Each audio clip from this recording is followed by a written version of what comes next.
Bonjour peuple congolais, papa, maman, onyokwami pona kozwa visa, agence de voyage Smart Consulting et pour Nabino.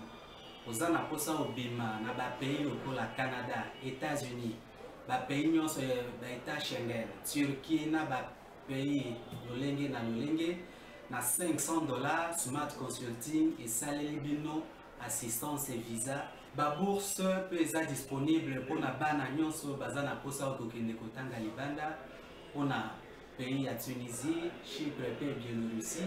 Oza na posa ya kozwa biso toza esika ya kobunga te okomi na rond-point Willery na avenue Lovungi 165 l'immeuble Kazam na premier niveau.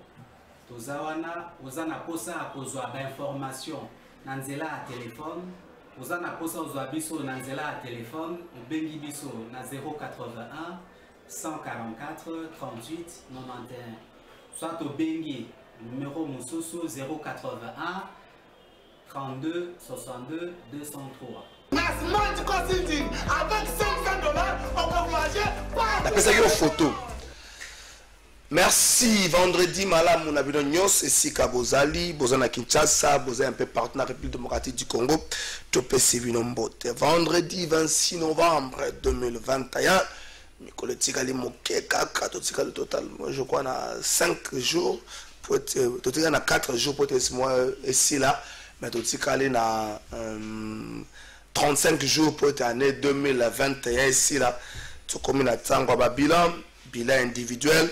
Mais aussi bilan mboka mobimba tokanisa ministre économie ebisaki biso basurgelé kokita etikali lisolo tokanisa ebisaki biso zéro trou ebongwani soki 1000 poussière etikali lisolo tokanisa makambo nyonso bakonzi balakaki biso soki moto azoloba bato bazoloba oza contre bakonzi te toza contre bakonzi te mokonzi moko te asalaka makambo oyo yalakaki population na mbongo ya famille na ye te ezalaka na mbongo ya mboka du ce qui m'a conduit à l'acquis. À salité, il faut qu'on rappelle là, il faut qu'on tire pression pour permettre que nous ayons na kolaka moko na epseki na bana mboka na sali yango te na pression oyo na rappel oyo et qu'on permettre na ngai na sala yango pour être bango pe ba sepela ngape na ngambo na ngama boko ba kobetela ngai yango nde ko sa sujet à lokumu pour ngai.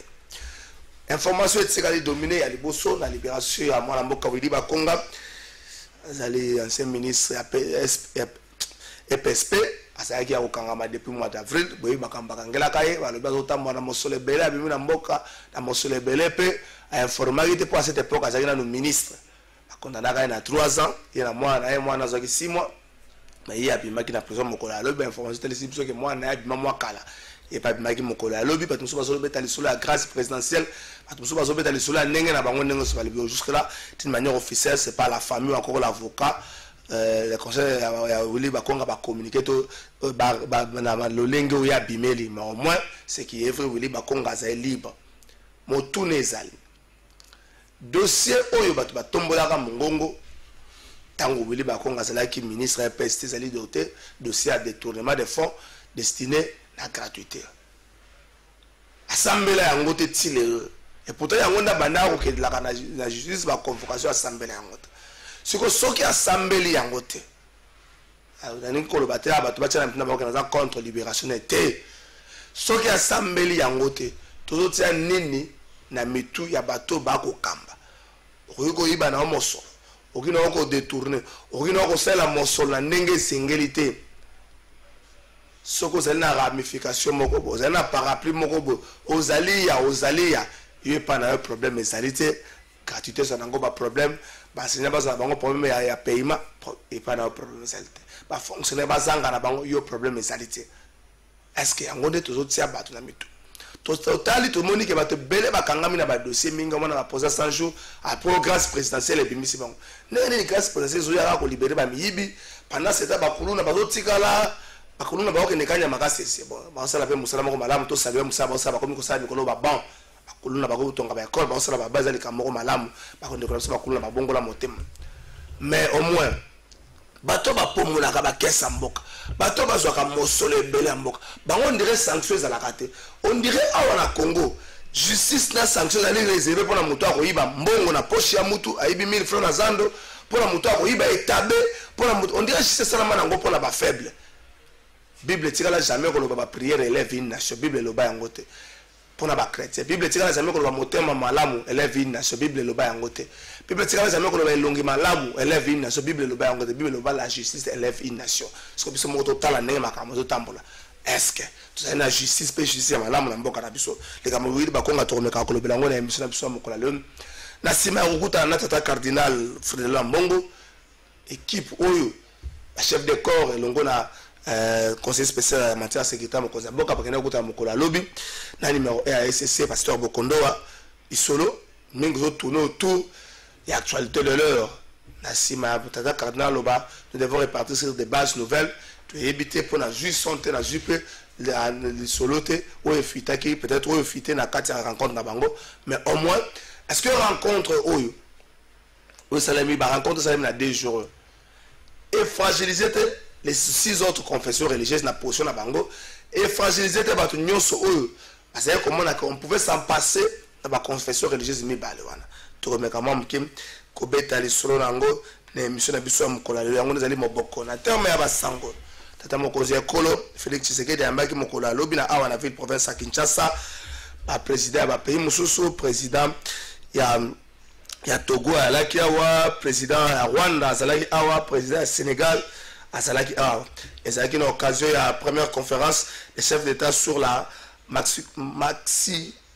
masculinité positive en cas de combattre des combats de violence sexuelle qui mobali na biso to mema yango na ndenge ya malamu eno ki mobali na biso za wana pour combattre makambo puis pour ki mobali na biso za pour violer bande ko na biso basi violence na ndenge na ngonyo so violence la sexualité mais violence na ba forme na ngonyo so merci na ndeko français zo la biso moi mo kestre ya makambo salama ki mokolo ya lobby émission na biso lelo ko tourner autour ya ba rencontre wana même mukepe to ko funga les kambo baningi ba tolingi ba comme sango débat mais nga jusque nazo comprendre pourquoi il faut ça la débat les camarades réduction en train de faire institution nazo comprendre pourquoi il faut ça la débat ngai na yebite pour il faut ça débat mais au moins ba congolais baningi ba comme sango débat ba politique pe baningi ba comme sango débat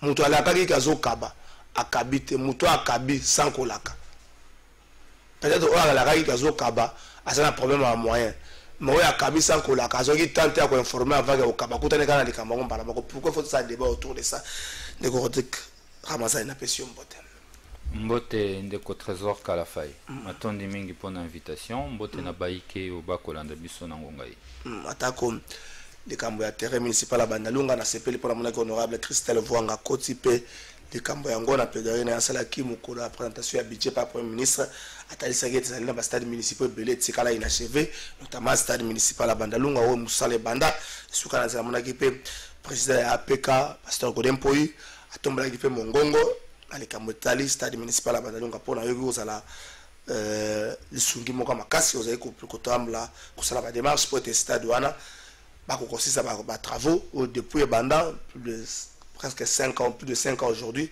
et Vandara Kabongo Pona Yo, comme on a que ko ba élu, ya Bandalunga baye, couper sa makasta les Cambons, les ailes, comme on a coupé sur 5 ans. Effectivement, les Cambo, il faut tout à monter manangai, pambate, tant on a banda qui est Tumbao, Tokutaki, situation à stade wana et télémaki. Motwazaki ko lobelango soute, batwazako kipangote, tozaki responsabilité. Yako kendene Tumbawana, yako bunda yango, yako lobela bandal. Mais par rapport à l'Ikamba stade municipal, Nalanda qui effectivement intervention à bas député, Ezali et Senghor, ils ont démontré en fait de plus en plus que Bandalungwa Ezala qui n'a déficit. Déficit ya Bandalungwa Ezala qui en fait yako zanga moto oyo akokaki ko mema ba problème na sur la place publique. Moto oyo akokaki ko s'engager pour que la ligne ait bougé. Et au Kobuyo, le Betika, le solo à stade municipal, maintenant, à rivière Makelele, j'avais appris que après descente Nanga, il y a un quartier de Boudi, la rivière Makelele, dans les cas où tu as peine émission par rapport à Nango, j'avais appris que le président et l'Assemblée provinciale à Kinshasa, à Kenaki, où on a quand même situation en Ndengezalaki, à Meka qui peut que ça la, oh, il y a que ça la pour intérêt à bateau, Bavandina. et sikawana passe ezali makasi. Je crois que étant que président de l'Assemblée provinciale, azali na pouvoir, azali na mpifo na niveau ya Kinshasa bakosala quelque chose ya makasi pour que résoudre le problème wana. Esengo nanga tope esengo ya bandalwa nyonso ezali ete ya ko comprendre que lelo bandalungwa ezaki na problème moko makasi moto akolobela yango azalaki te lokola biso tolobi et que ba oyo baali na mpifo lelo bakoki ko bouger pour que basala quelque chose ezali objet ya satisfaction pamba te etumba na ngai ya politique yali etumba te ke ngai nalonga mais ezali etumba pour que collectivité nde elonga lokola bao baina bokonti ba décider ko ya ko tia maboko na likambo ya stade municipal ya Bandal pe na likambo ya rivière Makelele na ko banza ete to ba ko na otina sukame biso pe to kotika maboko te to ko continuer toujours continuer etumba wana na ndenge na biso pour que mongongo ya bandalungwa eyoka na makasi na zali vraiment na esengo mingi par rapport ya ba situation na mibale. Merci de Rodrigue Ramazani ya moto ke na régie honorable Ogi Kalonge informa ki biso mokola lobi ke na sima mbula makasi ebetaki depuis butu ya mercredi ti lobi iti hier jeudi qui quelque na kati ya Kinshasa qui na bande comme sous babungisa ki bomo na bango donc il y a mort d'homme de suite ya mbula wana na Changu na Masina je crois côté Sifoko et puis na Terre Jaune bande ko bakufaki. Il est temps ya kubeta lisolo ya urbanisation à ville province à Kinshasa pour continuer de compter ba mort à chaque fois que mbula eza ko beta soko tali côté kuna batu bakufaki mais soko tali ba côté mususu les gens n'ont pas pu sortir, les gens n'ont pas pu bouger parce que mbula beta qui inondation ça met la place belé. Nous espérons que au-delà de le gouverneur a aussi par exemple on a embellir ville province à Kinshasa na moni na boulevard de 30 juin mikolo ba photo ba comme kangaka côté kuna pour attirer minda attirer makamba à décorer ngo pour la festivité mais tout ça la peine dans le camp urbanisation. Mais je me pose la question na moni sika moko sur le boulevard Lumumba na ngambo ya résidentiel ndie sika moko bato bachi bato comme ko teka ba boisson sucrée ba boisson alcoolique toujours comprendre ça veut dire quoi pourtant sika wana so ki voiture moko ka bimina makadam suka suki sa course nango ne sera bande ko vendre donc pour be camper ko revoir les kamboana donc na régime tout à la nengeni tata mokozi ambaki ba invité ne mokola lobby pe solo betamaki autour de cette rencontre donc na régime. C'est un succès diplomatique considérable. Après avoir réuni depuis ce mercredi 24 novembre au Palais du Peuple de Kinshasa, des dirigeants et des décideurs africains, dont le président zambien pour le DRC Africa Business Forum, le président Félix Tshisekedi accueille ce jeudi 24 novembre 6 chefs d'État africains qu'il a invités pour participer au sommet des chefs d'État sur la masculinité positive. Le tout premier est arrivé dans la nuit du mercredi 24 novembre, le président sénégalais Macky Sall qui a été accueilli par le premier ministre Jean-Michel Samalou Kondé. Un peu plus tard dans la même soirée à Kinshasa, l'ONU a accueilli le président du Ghana Nana Akufo-Addo. Puis s'en est suivi l'arrivée du président togolais Faure Gnassingbe. Ce jeudi, Félix Tshisekedi a accueilli Paul Kagame du Rwanda. Tous prendront part à cette même conférence sur la masculinité positive. C'est un succès diplomatique considérable. Après avoir réuni depuis ce mercredi 24 novembre au Palais du Peuple de Kinshasa, des dirigeants et des décideurs africains, dont le président zambien pour le DRC Africa Business Forum, le président Félix Tshisekedi accueille ce jeudi 24 novembre 6 chefs d'État africains qu'il a invités pour participer au sommet des chefs d'État sur la masculinité positive. Le tout premier est arrivé dans la nuit du mercredi 24 novembre, le président sénégalais Macky Sall qui a été accueilli par le premier ministre Jean-Michel Samalou Kondé. Un peu plus tard dans la même soirée à Kinshasa, l'ONU a accueilli le président du Ghana Nana Akufo-Addo. Puis s'en est suivi l'arrivée du président togolais Faure Gnassingbe. Ce jeudi, Félix Tshisekedi a accueilli Paul Kagame du Rwanda. Tous prendront part à cette même conférence sur la masculinité positive. Merci Francis Béard, Rodrigue Ramazani. Pourquoi? Hier, je posais la même question, aujourd'hui, je reviens sur ça. Pourquoi un débat autour de la réduction en train de faire précision? Je t'ai posé la question, je crois que le bureau répondait, le répondre avant qu'il a présenté Bande Komoussous. Pourquoi communication et président Nabino Eye, Kaka Tango, de Jean-Marc Kabunda Lobeli Makambana, Yambona présenté Benvité Moussous? Question et à gestion à la ressources publiques. N'habitez pourquoi Zoloba que ça a débatté. Question à gestion. Non, paternité de ça a débatté. Non. Paternité et sali reconnaissance. De Kalafai. au col bateke likambo ya paternité à plateau de vérité et que ça la débat eza mayele na yo eza mayele na yo soki moto mosusu a décidé que ça campa kozwa mayele ya yo akomisa yango ya ye et ali malhonnêteté ne serait-ce qu'une reconnaissance que moto asalaki likanisio ya plateau de vérité monsieur Sale Makalolenge oyo et ali moto ya yambo ya ki trésor kalafai nga na ali na sima na ye et ali lisumu te mabe ezali ya kozwa likanisio moto alobaki yambo yo boyaki c'est là où il y a le problème.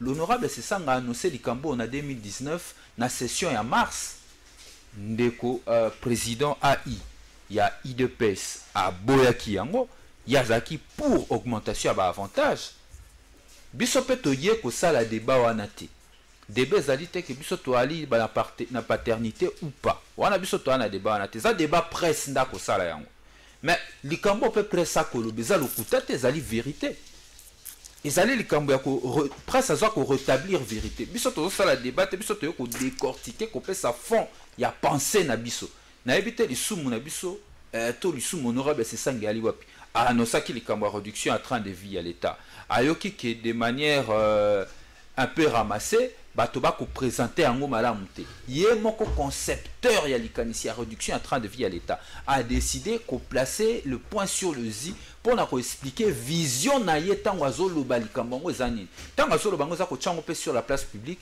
pour permettre na ba actuel gouvernant pour bango pe ba ko lobela likambo ya réduction à train de vie ya ba institution ba comprendre ndenge nini ye moto a concevoir ki politique publique wana ndenge nini biso en vol to komona mise en application il y a politique publique wana il y a réduction il y a train de vie il y a l'état. Alors pour clore pour na question ezali biso en vol to ko sala polémique wana te problème ezali bino presse bino ba journaliste ne boko sara ba article na bino ngala ramuta rédaction ta ya chaîne moko te to ya journal moko te tant ba ba ko kumara maram na bon ngala na katite mais biso to ko défendre penser na biso il faut qu'on reconnaître biso paternité à likanisi wana il faut qu'on reconnaître que président premier vice-président de l'Assemblée nationale ne le kobiso to bandaki likanisi wana ye alingaki yango te aye kokota na likanisi wana lelo au presse a koluba sur ces na base wana presse azo kokosate a inventé le roté et ali ba fait wa journaliste elle fait son sacré. Merci Ndeko de Kamazani, mais au moins il faut peut-être vous battre aux côtés à premier vice-président de l'Assemblée nationale pour que démarche aux initiatives nabino au selon bino yé appuyé et comme en musique et soit kakate na ba débat sur des plateaux de télévision ou encore na prise de position à perchoir dans l'Assemblée nationale biso tolobi et sorolandi bien en tribune to commis clairement que ezali ba proposition et kokiko ma ba mesure effectivement nous faisons la politique pour l'intérêt général biso na sesangisme tolobara la politique est l'art de combiner les extrêmes autour de l'intérêt général afin de rendre possible ce qui paraît impossible. Donc, souci n'a pas un intérêt général, souci en vol coûte et arabie sauté. Des fois, tu renonces à un avantage pour te privilégier intérêt général. Donc, et aller ma proposition, ce qu'il est le pouvoir public est décidé d'en faire des mesures, donc au moins on peut les camboter, mais biso toi qui quand même n'a intérêt, il y a qu'à démontrer que réduction à train de vie, il y a une institution en réalité, ezali phase ya liboso ya programme politique publique na biso to lansaki sur la réduction de train de vie de l'État. Na ba ki ezana ba phase belé a autonomie c'est ça phase ya liboso ya réduction ya train de vie à l'État o etali réduction ya train de vie nanu ya ba institution après total le lenge nini to ko réduire bisika pour que na suka to mona isika nini to ko réaffecter ba finance wa. Merci Rodrigue Ramazani bakenda ki lobby na pourquoi kokuta na numéro 1 à SCC Pasteur Bokondoa après avant ça bazala ki bongo pas katata kata la mbongo. Est-ce que wana bozo mona bango délégation wana premier ministre président de l'Assemblée nationale président du Sénat conseiller spécial en matière de sécurité ya mokonzi moka est-ce que ba rencontre eux l'inko ba la en d'autres termes que le pouvoir a zongisima face à Dio Oyo et c'est l'église catholique, il y a une force sociale et politique, mais face à Dio, le pouvoir à Zongisima, est-ce que l'on accepte sa sagesse? Il y a Baïba qui Kamba, qui continue dans le processus où déjà quelque part au début, il y a des contestations de Kochano, mon peuple n'a pas su un bot. Mbote na onde ko trésor et mbote pe na de connexion au Rodrigue Ramazani. Tokotaka na katsa makambo démarche oyo. Est-ce que c'est la haute sagesse. Il y a bateau bako kamba biso ba boy ko kende. La processus moko déjà au départ, il y a des contestations, il y a des frustrés dans la démarche ou encore la force en face est poussée bango ba s'agenouiller. Donc bon santé que bango manami balé basa la démarche okuta na mokonza mboka et puis le chef d'État a répondu ka bango na média moko na libanda qui a na tinate ah bon tinate c'est trop dur que likambouane bonge souke la ici que bandeli. D'abord merci mingi konanga trésor pona mutuna na makanisi na ko partager makanisi na makambo tout comme on a bilili na niveau ya ba rencontre au délégation ya président na akukutana na tataka na mbongo na représentant de l'église ici monsieur Bukundoa. Je crois que cela sont moi si ma papo ya ba décision oyo nini ba analyse oyo on aura laissé 50 aussi ba tribune na elle sur la place publique. Je crois que même biso même au niveau FCC, je crois que tous qui d'accord par rapport ya que ça même ba réduction de train de vie. Mais ba réduction de train de vie on fait ça d'abord na kati ya institution. Mais ce qu'on a même philosophie actuelle. Il y a bateau, il y a union sacrée. On va Kamba. On commence par la présidence, on passe par les deux chambres. Vous vraiment au monde qui volonté on a peine à noter. Volonté à réduire ba train de vie institution. Bazan la poste na ngona oti. La preuve est que nos sokotali même budget oyo ba oti ko présentant ngo Nicolette ko le à l'Assemblée nationale au comment que na ba institution nyonso ya l'état na niveau national a ba bakisi ba kosu ba mbongo. Ole ba mbongo ekitame ba bakisi ba mbongo. Pour te dire que non régime ya Félix oyo Koluka ko réduit la réduction à train de vie en tout cas ils ont une priorité pour la bangote. Priorité la bangote c'est d'abord un dans la bourse à mongo à l'état qui mongo wana et permettre bango ba sala ba déplacement ba bloc ressources en dehors par rapport et ba besoin à peuple congolais. Donc comment na yo les a comme mon loi mais il faut les mettre en compagnie parce que comment nani de accompagner ngo. Mais c'est la présidence, ce sont les institutions nationales. Ce n'est pas comme récupération politique qui c'est que l'ami en face a dit par rapport à déclaration à Kaboul. Kaboul n'a fait que du populisme. Parce qu'il est président de l'IDPS. Il fallait dans l'occasion pareille à la plénière. Il fallait alors bloc à mémoire. Même si dans Moutou n'a dit que non, mais ils ont soloté. Parce qu'il y a un moment où d'accord on a monté. Parce que non, d'accord, c'est peut-être qu'on a accusé Makamoko. Il a été certes pendant un an opposé à la démarche où il y a candidat qui va débuter, mais ça va acteurs sociaux. Mais aujourd'hui les choses ont évolué. Atali, à mon niveau, à 5 va réduire. Non, Negonanga. Oui, il a même monté à Malam. Neko trésor. On est à vérité. À ça là qui a un du populisme. C'est ça la théorie même de l'IDPS. Bah on a vu la mou qui va bêter le comment ah peuple comment on dit ce qu'on vient de baisser. Tout ça la pose il y a réduction à train de vie. Mais en réalité ils en ont on a été. Aux hommes ce que c'est à sur le nom l'Assemblée nationale à sa autorité budgétaire provision des impôts la bango. Il y a la commission Ecofin là. Bah qui va travailler si réellement bah vous avez la capacité à réduire n'est-ce pas enveloppe on va réserver au niveau de la présidence. Bah ça la moto ni ma bango. OK. Pour te dire que comment il faut qu'on féliciter nani. Alors, Makamekari par contre il y a président c'est pas président na biso. Non, mais écoutez. Écoutez. Baza chapeauté par la présidence. Il y a la présidence, il y a les deux chambres, il y a aussi même les chefs du gouvernement. Pour te dire que non, ils sont ensemble avec l'institution. Alors, et là qu'on a au monde yango. Ba imbo ka fuba yeba keno ils d'abord ils a sonné. Ils a sonné parce que au monde pouvoir à Félix. Batiaki orgueil boso bakasa que non ceux qui va imposer Kadima et que Kadima kosima ko imposer tout le monde a conseillé à conseiller na Kadima mais va se rendre compte que non nzela bazo ke wana bras de fer wana à la fin yemo ta la perdre na le bakango de bonna trésor ceux qui le veulent de Tshisekedi dans le pouvoir c'est grâce entre autres il y a accompagnement de l'église wana parce que à un moment donné nous au niveau FCC tout ça il y a la contradiction ma mais ça t'a peut-être mal entendu entre nous et l'église aux hommes même si le les a les sous donc bah accompagner qui peut pouvoir Félix ça s'est retrouvé mais lorsque Félix a su pouvoir que bandimi ne connaît au nom de sacré bah bafouiller bah texte de la République bah violer même la constitution bah même la loi organique si la CENI bah boy yango de connaît bah imposer qui Kadima pour avoir avec Kadima sur le dialogue sur boy Kadima pour ça kana mosuté yango moni wana à se rendre compte que non voilà le moment est venu tout son à moi sima parce que bas de faire oyo na souka na on a perdre c'est le pouvoir en place de on Imaginez-vous que nous sommes déjà ça. Marche mi-balé seulement, marche à l'Iboso. Tout ça, il y a les 13. Tout ça, récemment, n'est-ce pas? Tout ça, les marches les 13. Tout ça, la city. Des actions seulement. Au moins, le lengani, les pouvoirs assez réquilibrés. Il y a moins peut-être pour la musique de Negonanga. Bateau, Bafi Naka. Là, je fais allusion à M. Kaboun. Nakabouya. Oh, Baloba qui m'a balanga, ça m'a bé. À l'endroit qu'il y a un bon. N'a pas trouvé, Bandegolation et c'est c'est le moyen où Bango va se repentir de Konanga. Pourquoi? Parce que sur le pouvoir, tout le monde qui est en haut. Bah, qui n'a pas menacé en bon. Bah, qu'est-ce qu'on n'a pas dit ici, Monseigneur? C'était les personnes. Mais bah, comprendre que le moment est venu parce qu'avec l'église, bah, vous avez la résistance à l'ongati. C'est comme ça qu'elle s'est reculée. Mais, raconte Wana, sur un esprit maintenant, et quoi, nienti, et quoi, affaibli, bloc patriotique. C'est là. Parce que le bloc est là. Bloc est là, c'est une déco de Ramazan. Est-ce que le pouvoir a fléchi?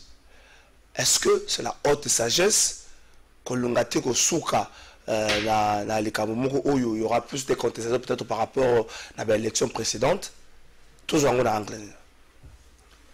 Bon, la plus grande difficulté pour moi, le Ponanga étant qu'acteur politique, ils en ont spéculé. Ils ont spéculé, d'autant plus que vous, Nganayo, na rencontre cardinale, na ba konduana ba yaki kotalaye, fuite zalakite. Et puis vraiment en réalité, ba soale kinin. To ki kaka ba déclaration na ba sali na suka. Mais au fond, ba ebisi viso vraiment te raison d'être, il y a rencontre, il fallait qu'il va dissiper ba malentendu. Ba malentendu on a niveau nini. Pour ba malentendu ça mo ebelé. Mais ce qu'on peut dire, c'est que l'église sera toujours à côté du peuple. Depuis la nuit des temps, l'église sera toujours côté du peuple pour l'amélioration de la condition sociale de la population. Si est-ce que pouvoir est reculé? Moi, je peux émettre un des vœux. Parce que je suis un républicain. Je vais continuer à le bayango. Venez que processus électoral en 2023 et à la processus électoral consensuel. Soki, et puis je suis vraiment dans la supposition, Soki rencontre Wana, et là qui pour na objectif, il y a quoi atténuer moto et pela qui entre ba église Wana Mibale, na gouvernement pe na pouvoir, et ça objectif ba planir ba divergence nek ba pour ba kene na ba base nouvelle. Et que vous allez le remonter à malam. Parce que et que permettre Mboka Nabiso et gagner en termes de sérénité dans la conduite du processus électoral. Il y a liboso on est single tour maintenir parce que constitution Nabiso c'est ça la tableau. Il y a problème il y a moro. Problème moro il y a moro. Il y a crise de légitimité nan. Est-ce que vous pensez qu'aujourd'hui il y a crise de légitimité? Effectivement crise de légitimité ali. Il y a mon tata mon conduit que tu fais dit c'est de reconnaissance devant les députés. Que Sengeli, tout son à l'élection à deux tours pour topper ça, chef de l'État, plus d'ancrage, plus de légitimité. Ça veut simplement dire que Azor reconnaître que le pouvoir n'a un problème de légitimité. Pas voter à moins de 50% des Congolais, c'est inacceptable. Rien qu'à ce niveau-là, on peut constater qu'il y a un problème de reconnaissance de son pouvoir. Légitimité, c'est la reconnaissance, il y a peuple vers un pouvoir. Légitimité à moi là. C'est qu'il faut reconnaître que l'élo crise de légitimité. Crise de légitimité, on a, en plus il y a l'élo, et les conséquences, il y a une élection mal organisée. Et ça, maintenant, Félix Tshisekedi, il y a aussi à reconnaître que l'élection est mal organisée. Le problème est que il y a et c'est que il y a un moment où il y a un consensus. Tu as lancé l'initiative G13, dans le bureau politique de 2019, juillet 2019, tu as lancé G13 le 11 juillet 2020.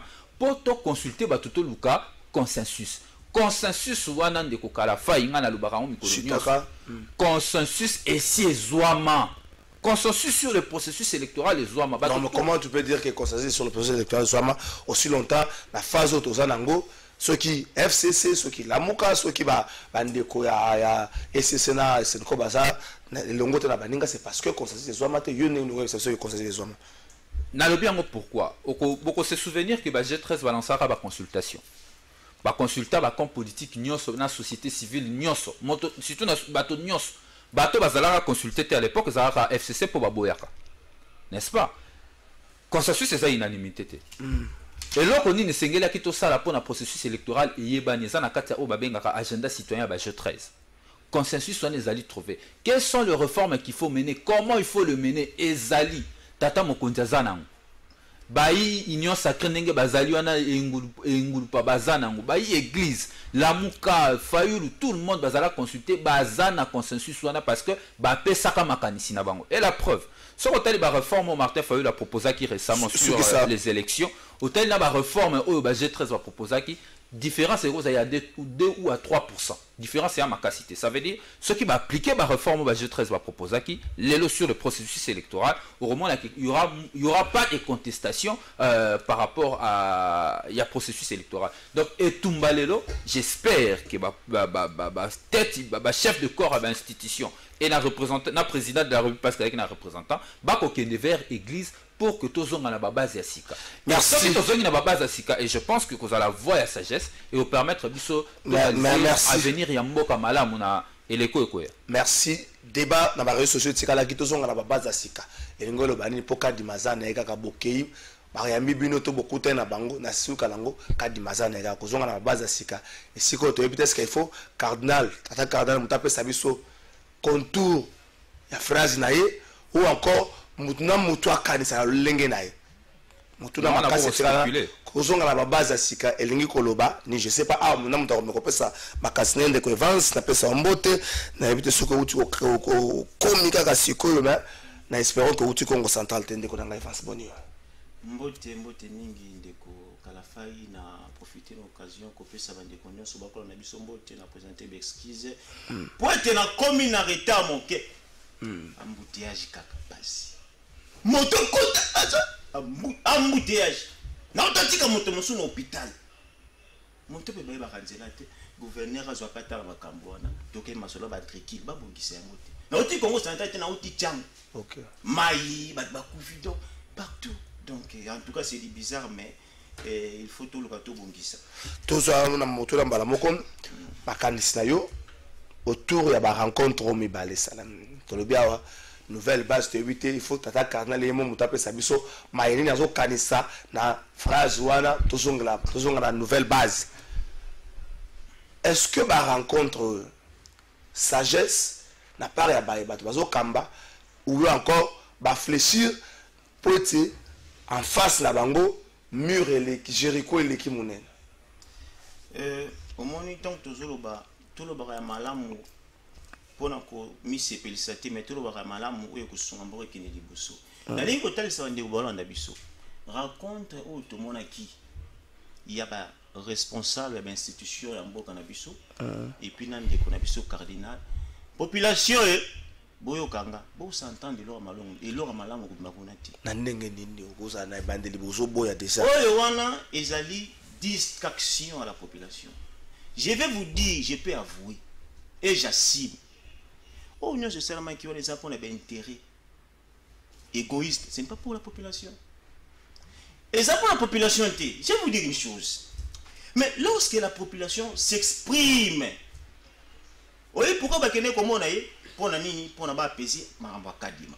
Mais la population a boya le ram maman anganyaza na mbongo ti tata anganyaza na mbongo ceux qui ramba ko noluka ka boye la population pleiniche alobi ram to boye les députés ba komishi yango kop ba responsable de l'institution ba ki ko kutana te pona ba bongisa yango ba beti kara 1 komi rural ya Minembwe les a vivre autant que le président de la République a ordonné suspension nango rien ils ont vivre en bonne santé.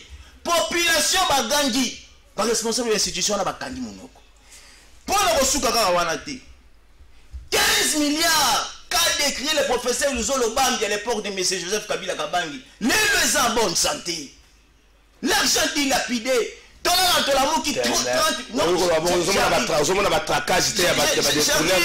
j'arrive retour commission sont continuer la population plaît des jours na émission chaque jour le lundi sous na est ba okufa je vous dis bato ba kufi mokonza mboka voyager ki mokonza mboka ke ko tia tombe na nini ya Jésus Christ kunya na beni ba kufi akete siko yo ko balanga population to s'entendre na nini na raconte wa ko sala wana mais c'est pour des faits privés mboka oyo ko tikala ka ko bonga na élection te on si longtemps bato na bana makanisme on ne peut pas pas développer le pays pour n'est-ce pas, qu'on négocie na bateau, va créer ma benne à 4. Ça veut dire quoi?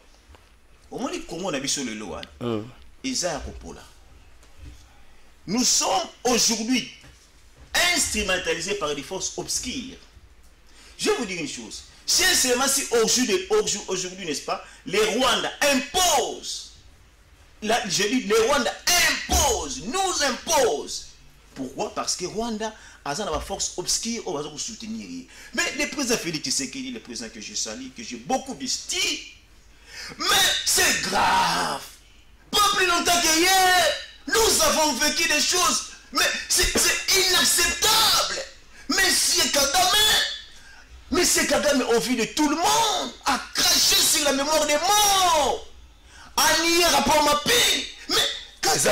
Mais non. Je vais vous dire une chose. Au moins, pour la raison on a lobby, mais c'est Kagame a nié rapport Mappé. Mais c'est Kagame a menacé docteur Nabiso Monene ou a causé l'opération ba maman Nabiso na Beni. Mais c'est Kagame a nié ba mort au bakofi.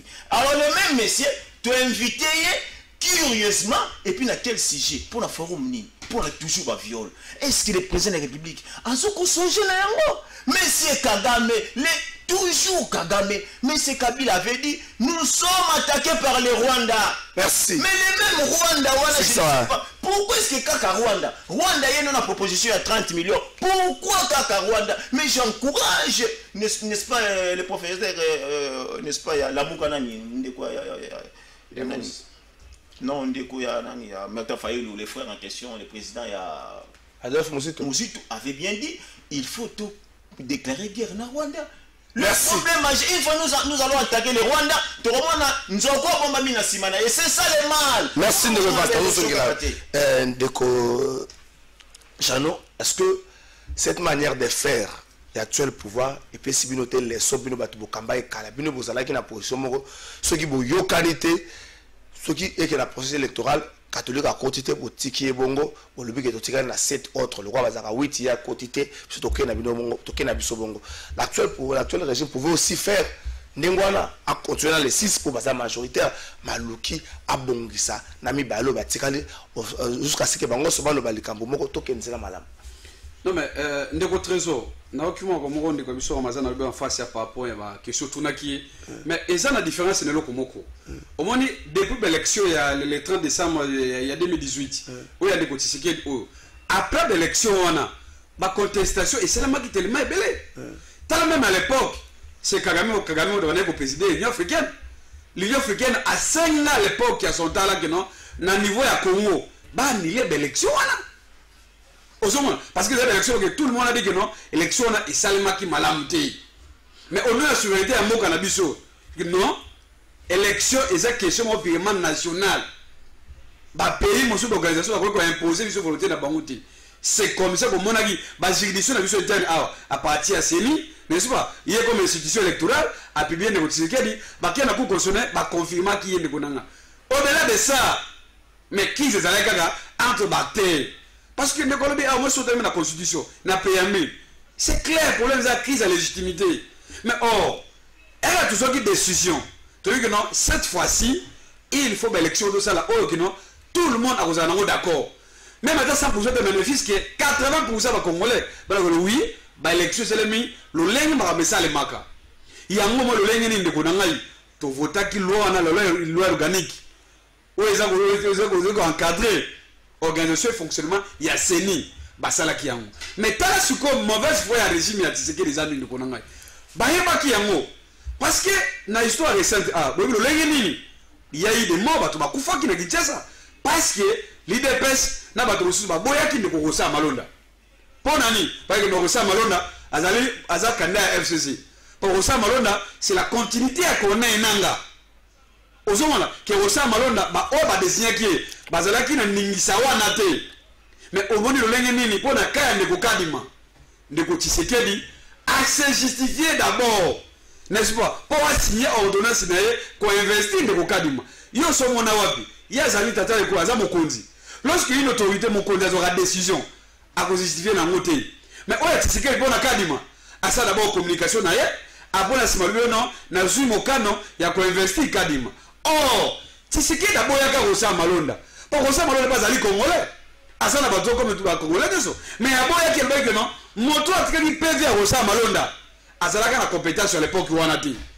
Et que désignation naé et c'est là qui en violation même il y a chaque temps. C'est comme ça qu'à boyaka qu'on investit mon amboka wana. Mais pour dans des Kadima, ce sont des mêmes faits. Oh et Salemaki avec les 6 autres là. Bandeko dodo de l'équipe ya na benga ba putiste, ba dodo kambana.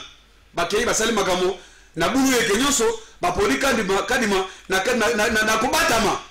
Ba ye na ona Assemblée nationale, on y que batala ke ne kadima oyo. Azafni moko ya malamu te mais tala na Assemblée nationale avec Mboso na ba député ya nyonso ke wana. Bandimi yango ndeko na ngai avec une commission paritaire oyo etikela ko sale matin parce que commission batala ngai etikela ko linango te. Ezali commission ya ba messe, ezali club d'amis. Il y a un club à masse, des députés sacrés, la commission de la paritaire, na fait le Congo tel, balé bambougué, balé na balé, babiono, tout ça les mosala, tout tibatu. Il y a un moment de konangai, bazaki na logique mo que non, to est posé kadima. Na sima kadima, n'est pas trop sur bakoya. Bazaki na compte que non. Avec kadima déjà, processus électoral, ils ont déjà biaisé. Parce que batou bazaki habilité. Il y a quoi même il n'a pas vu na conseil non, to ne kadima batikala ko dima yangoti. C'est comme ça que va faire la bras de fer. À se rendre compte que nous voilà, ils ont marché. Et que même ils racontent au nom de Konangai. Et vous savez que nous voilà, pour ça c'est le nini. Pour la raconte par rapport à la déclaration à Tunyo Souana. Après avoir goûté à Kanambo. Mais le choix est simple. Kanambo, soit les propos naïe. Pas la rebâtir que son année de Konanga. La nouvelle base d'année. C'est ça. Makambo, il faut son Molongo. Ça veut dire quoi? Toujours l'église catholique. Particulièrement, c'est même qu'on ma désignation à Kadima. Donc, c'est le Kadima. Pour nous, ça veut toujours la désignation. Il faut toujours la possible, papa. Et ça, on a tardé. Bah, il faut que Kadima pour la piège, il y a dialogue. Parce que la musique, c'est quoi? Pour la banque, soit on mettait Kadima et on ouvre, comment dire, la Mokobo, pour la organiser un dialogue. Pour les toucher les mandats de la consonalité. Il y a un moment qui est sur non, il faut une nouvelle base, il faut une maison qui non, moto a sengé le pour naïe. Yele au kambelo kuwana. Parce que avec Kadima zana ba jara même ngo oyoke asa na partialité té. Merci. Akoza na capacité de publier Tshisekedi, ngaba ke Tshisekedi a choisi akosa la yango té. Voilà pourquoi il faut moto mo za linetre de konangai. Kadima c'est la que non à travailler na présidence. Boni moto asa na ba lien na institution wana. Merci Ndeko Jano. C'est là la crise né yango wana. Merci Rodrigue Ramazani. Au petit de solo la crise, au lobby élection d'un seul tour. Moutoumoko Aleki a abîmé président. Moins de 20 millions de Congolais vont voter. Moni yango kozala élément moko ekotia crise na mboka. Mais l'élection en un seul tour to bandi encore en 2018 et en 2011 peut tout cela qui nango on n'a pas vécu, on n'a pas vu plutôt un vol que Luka ko créer consensus autour de la question électorale to moni yango kaka siko. C'est là où batu bazotala bazomona bino na misu moko ya malamu te. Non, je ne pense pas que la population ambitieuse est amnésique jusqu'à ce point. La population ambitieuse est consciente que dans la révision constitutionnelle, il y a tout remoko en vol à Zara d'accord, d'autant plus que Makambo Tambola Malam, la période d'élection, il y a Tata, il y a Kondo, fait Etienne Tshisekedi. N'est-ce pas? Tous Zara d'accord dans l'Ikambouanate, le gouvernement peut savoir raison que il y a un problème en Bongo, mais après on a constaté que Bongo, c'est la élection en 2011 et l'équipe. Bon, c'est la réélection en 2006. Biso jamais d'accord nango. Donc c'est pas aujourd'hui. Évidemment, ça la ramakambu pour améliorer le vécu quotidien de notre population. Pour si dit ça va problème la crise, il y a légitimité et crise politique. Il y a un processus, il y a un consensus. Pourquoi tout le consensus? Il fallait que le consensus parce que à l'époque de Kabila, la réforme nous taillé sur mesure en faveur de Kabila. D'où nous on s'était dit Tolongwa na Kapouana parce que chance Yamboka lelo ezali ya kozala na tête na yango na mwana Etienne Tshisekedi, Félix Tshisekedi. Et un de grands combattants, évidemment, tout Bundana Félix Tshisekedi, avec la carte jeunesse à rassemblement, et l'on a bandé comme David Moukeba, José Kadima, tout Bunda et Tumbawana, tout Kenda, tout Koutanana à l'époque, ou à comme président il y a rassemblement. Donc, l'issolo la lutte, Félix Tshisekedi a bien. A pourquoi nous nous sommes battus. Tout Bunda qui prend la raison de Sambo Kananzela. nalobi awa ki ba réforme ya kala salema en faveur ya ka pouvoir ndo mona ki ba tchaki ba montant ya ba benga ngoni ya ba conscient ebele ba tie ba seuil électoral pour la favoriser, et à la fin de compte on a constaté que toujours Assemblée nationale moro de députés nommés. Alors il fallait éviter tout ça à l'avenir. Au moment de l'élection en 2018, il y a une contestation, Martin Fayulu lobby a président élu, l'élection il va publier en langue singulité. Mais ils ont leur mot singulité bêta c'était biso envoie le tout malabis ça contre Kadimate. Monsieur Kadima n'atanga qui CV naie, n'alandi makamunaye, en tout cas du point de vue électoral, il n'y a pas de débat. Il a un CV exceptionnel. Moi, mon combat n'est pas contre Monsieur Kadima, la personne. Le combat n'angaï n'a en vol et elle sur le principe. Ce que M. Kadima Azala qui candidat, il y a consensus. Il y a consensus au nom du principe. Il n'y a aucun problème. Mais lorsque vous dites, attends, les politiciens, beaucoup mis j'ai des mots, lorsque vous dites, ce que M. Kadima est candidat à consensus, il y a 8, les 6 vont opter pour M. Kadima. Consensus. Bon, quelque part, je ne vais pas revenir on n'a pas assez de temps. Oui. La télé, c'est le temps. Analyser le processus électoral. Processus électoral, et la désignation à Kadimate. Il y a bureau et à Sony. Parce que tant que Kadima, tu as personnalisé le débat. Moi, le débat, je ne fais pas le tourner autour de Kadima. C'est le bureau de la Sony qui pose problème. La manière dont ils ont été désignés. Je parle du bureau, je ne parle pas de M. Kadima seul. C'est le bureau. Mais problème, il y a des bossons, na mesa na yo awa, na plateau na yo, de Kokalafay, na salaki, tout ça qui démonstration sur la loi, il y a Sony actuel. Na démontré que loi, il y a Sony oyo. Avant même de désigner bureau, il y a Sony, na mesa na on a que loi oyo, et que ta conflit, na désignation, il y a membre, il y a Sony. Pourquoi? Parce que dans l'article 12, nango, loi, il y a Sony, et puis Mpifo mingi et puis si levier na majorité au pouvoir yakopona qui sera ou pas membre de la CENI. C'est à ce niveau là que tozoloba que ezali problème mobimba. Donc problème wana to ko lobela lelo ezali kaka monsieur Kadimate ibandi na processus électoral mobimba. Donc ya liboso esengela ki to bongisa makambalo a CENI mais tant loi CENI ba publier to ko loba boy loi ezamabe. Mais ce qui n'a désignation à membre à CENI, tu privilégies le consensus et qu'on permettre que Makambo tambola malade. Mais au regard, il y a la contestation et ça les lots. Nazo ba Makambo bureau à CENI. Si le opposition tindi batonette, bateau batindi na compte il y a même la majorité pour l'ensemble pour la République, ensemble pour la République à reconnaître bangote. N'est-ce pas? En fait, tout ça la cercle mon vicieux. Nous sommes là oh to kaka déjà. Il y a moi le lobby. Cercle vicieux kalamba oui histoire na oui cercle wana et qu'on continue tant que baï politique ba ko comprendre que CENI il faut to considérer comme élément neutre. Biso baï politique et sengeli to tika nyonso ko luka ko inféodé ba membre ya CENI. Et tout besoin esika wana toluka impartialité à CENI pour que CENI a organisé l'élection il y a malamu pour l'avenir yamboka. Moto a gagné l'élection. Attends le Félix Tshisekedi a eu 2 mandats. Soyez-en sûrs que dans le contexte actuel à gouverner parce qu'il n'y aura que des crises politiques à résoudre, des contestations sur des contestations. Cela ne permet pas au pays de s'épanouir. Alors,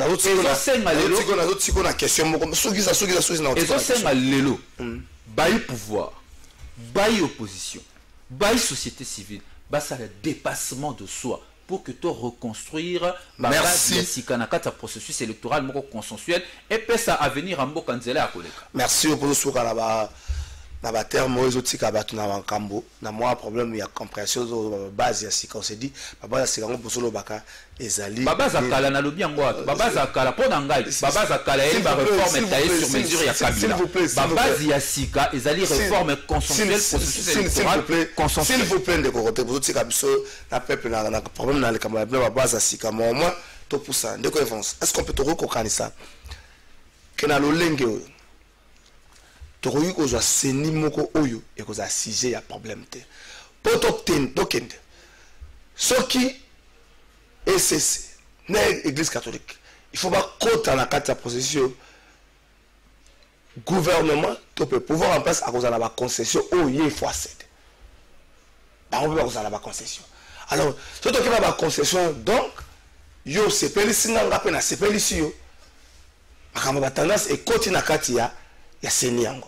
Est-ce qu'on peut espérer un jour avoir seni moko ou ils ont ba problème ya pouvoir moko likolo nango te et pendant ko zo yango il faut tout ça là nini bande ko la ngai ba congolais o nyoso bo landanga motuna malamu nde kwa tuni na lingi elonga na mituna biso bano ba kolanda na kelasi ba parlement debout bisika nyoso bozwa réponse moko ala lelo na lobi boye bo chango na mutu tokotikalaka kozwa seni te kokotaka kimia te ata Yesu Masia ye basangisi Juda basangisi Abraham ekotikala kosala mate. Le problème c'est quoi? Le problème c'est quoi? Problème ezali ki mutema mabe ya biso ba congolais. De ignorance na biso, nous sommes instrumentalisés par une force obscure qui sont les occidentaux. Mais tous ceux qui comprennent bien. Il faut privilégier intérêt général, mais tous privilégier ma boumou na biso. Na ngina lo bana papa on de kwa lobi. Alobi qui constitution d'aki taillé natama Kabila à faveur à Kabila. Il a raison, totalement raison. Et c'est ça la continuité natama Félix Tshisekedi dit c'est seulement si mais c'est Kadima il là. Mais pourquoi? Pourquoi ils ont imposé Kadima? Nous avons vu comment est-ce que M. Gonsa Malonde a été tout ça là-bas. Mais l'IDP s'est imposé Kadima. Donc c'est la continuité. Nous ne pourrions pas espérer dans Senia Malabou. Qu'est-ce que nous devrions faire? Il nous faut, c'est une obligation d'avoir un président courageux. Un président courageux, cela veut dire quoi? Moutou a s'opposer à l'urgence, à l'exigence, à la force obscure. Aujourd'hui, ce que nous avons tous en abattement, les belés, tout vanda, tout sur la consensus. Non! Nous avons des licenciés, n'a programme au babé, mais un licencié volé, octroyé, n'est-ce pas? Un licencié, un juriste, un avocat, au PCA dossier, mais un licencié à escroquer. Aussi, vous avez poussé à Tangi na été, au PCA maman, papa, mais n'a makala, awati na kimbanteki, au PCA adresse, inda qui a tiqué lui. Mais mission l'élo la limité, au Robanda Bana la première église, la 18e église, et ça qui va industrie, et ça qui va ici, l'élo comme il va église. Mais nous sommes gérés par des hommes intellectuels, mais ce sont des détourneurs aujourd'hui, c'est les programmes éducatifs. Donc cela veut dire quoi? Tous en conscience qui vont monter. Et il faut réformer d'abord le programme éducatif, et il président face à la courageux, abeta les confis. Biso nyon soto tia mutu na kati ya mboka na biso. Rwanda zo ya ko négocier. Non, Rwanda, il faut intérêt général. Et France a zo négocier. Imaginez-vous, la muka tango ba sangani bango nyoso ba gene ko sala gani wapi. Intermédiaire ezali banani. Aujourd'hui boyo ka ngoti na media, faut pouvoir faut solana mindele. Mais monsieur Laurent Désiré Kabila a eu le courage. Malgré la négociation qui n'a pas Rwanda, mais Soukanaye a eu le courage, il y a qu'on s'opposer contre la force. Aujourd'hui, nous avons M. Félix Tshisekedi. Oh, il va jouer la continuité au M. Kabila Salaki. Qu'est-ce que nous pourrions nous espérer de bon? Et là, comme Alain Mogotika la Rosalati, Yeba Yango, c'est que nous avons décrié des nominations à député, Yango Peko Salama. Donc il ne faut pas espérer, oh marché, oh Bimabwe, et là, comme Alain Mogotika la Rosalati. Et ça que le président a sa conscience. Biso va Congolais tous ont conscience, tout le bateau travaille pour n'avoir la biso. Le moment là, magistrat sur le dossier à parler à Ndaku, à mon cop, on a pourcentage des années. Aujourd'hui, la présidence de la République, n'a pas mandataire, vous avez un détournement en cascade. Mais si seulement si le président Betty Mbata na mesa, le président Kabila, abandi kobo ya nyonso oyo ya mabelo wana minembe na ko beta bandi ko kufa. Merci Evancela. Bandi ko kufa chaque jour. Mais le président est où? Merci. Où est le président? Où est l'État? Merci. Nous sommes glad au dessus Savana. Dans tout le Congo central pour tous ceux qui savent ndeko Jano. Tout ça 1 minute, 1 minute 30. Tout ça 1 minute 30. 1 minute 30. Tous ceux qui c'est la mission. Est-ce que Nassima va rencontre tout le monde la marche? Vous allez prévoir la Mokola lobby. Il faut qu'on note que organisateur à marche ba kuta na autorité urbaine Mokola lelo pour batala le lenga kadi encadrement comme marche ça mana itinéraire.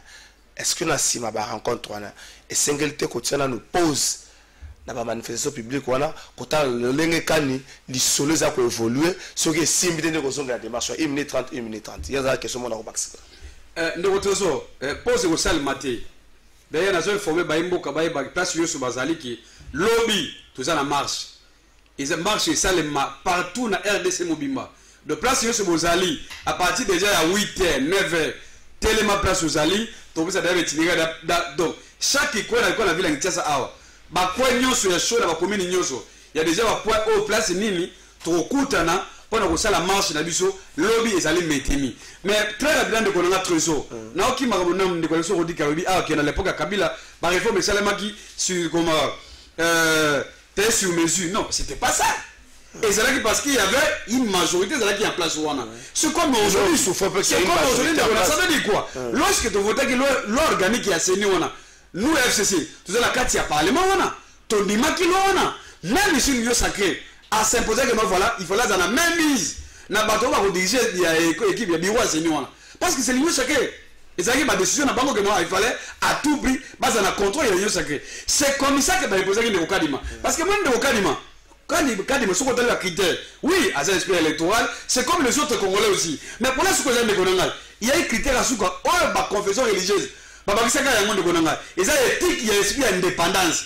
Esprit démocratique, est-ce que on a la capacité à faire le peuple congolais à voter? C'est comme ça qu'il y a. Voilà.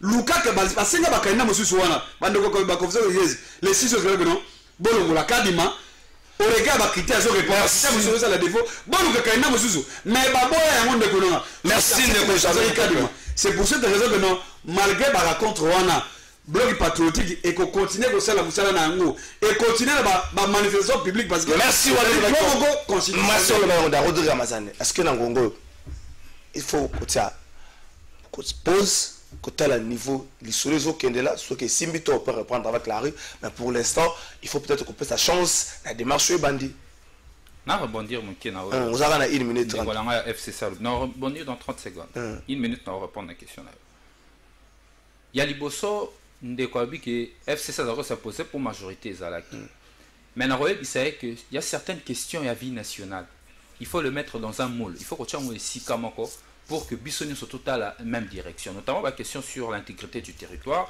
la question électorale, la question sur notre souveraineté, et ça la question teintée de couleurs politiques. La question électorale dans le Congo est cause de la question teintée de couleurs politiques.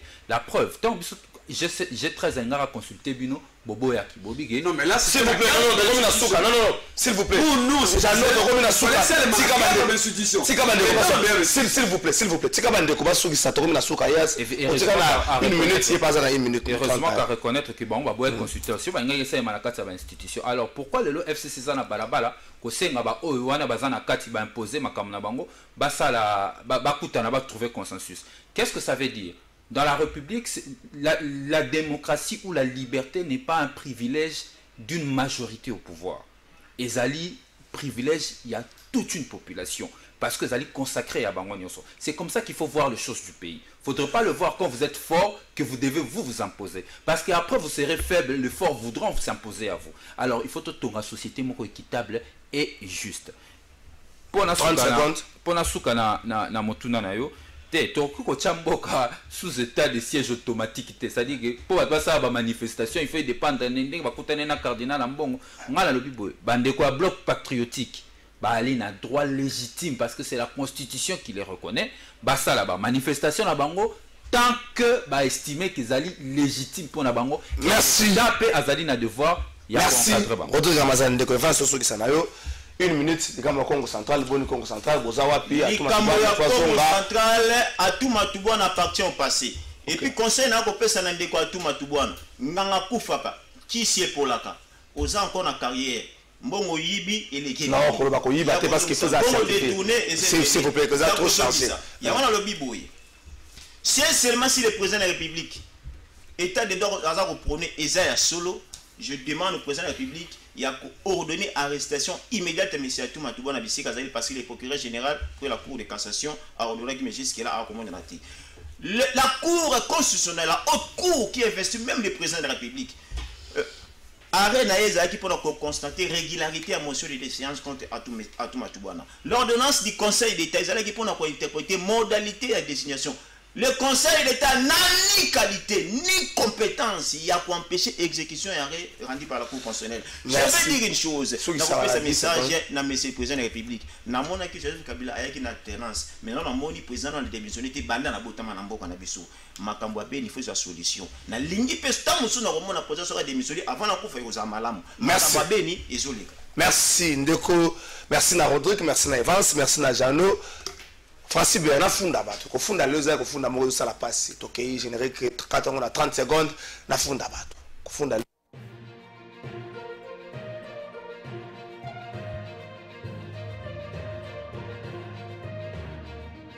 funda siko bato. Tama mo konje kolo. Ko funda bato na funda lelo population de Sengia. Na mutazu jouer na ya zuni na tant papa comme a retourné la situation à famille moi nous a funda bato. Là na se présenter le rôle à moi na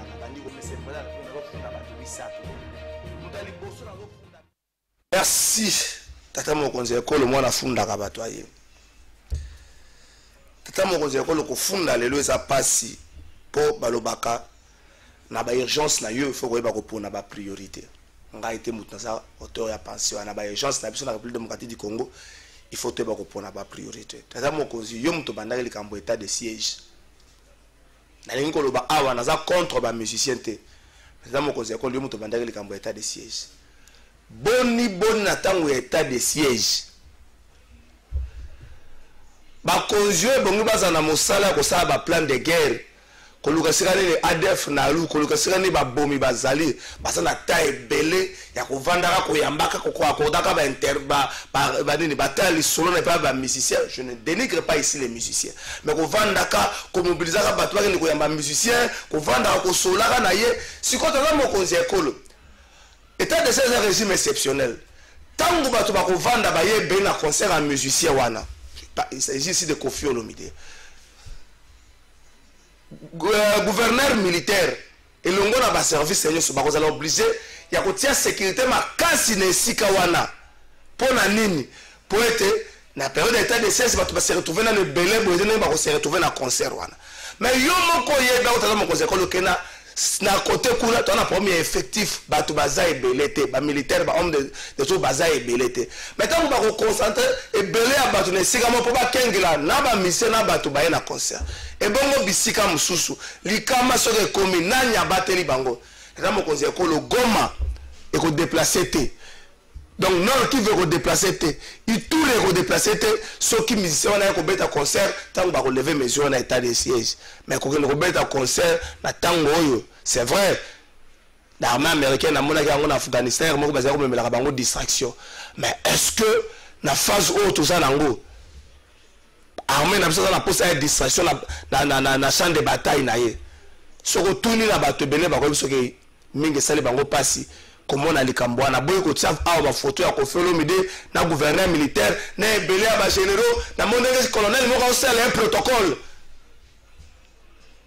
présence à Kofi Olomide na ba mission na kuna esali bato pasi bato bela funde pa tata mokonzi ekolo soko yebaki yango te na yebiso tata mokonzi ekolo concert na période d'état de siège et c'est le malamu te Goma Ituri et qu'on déplace même à 2059 à où beta concert na émission les Russie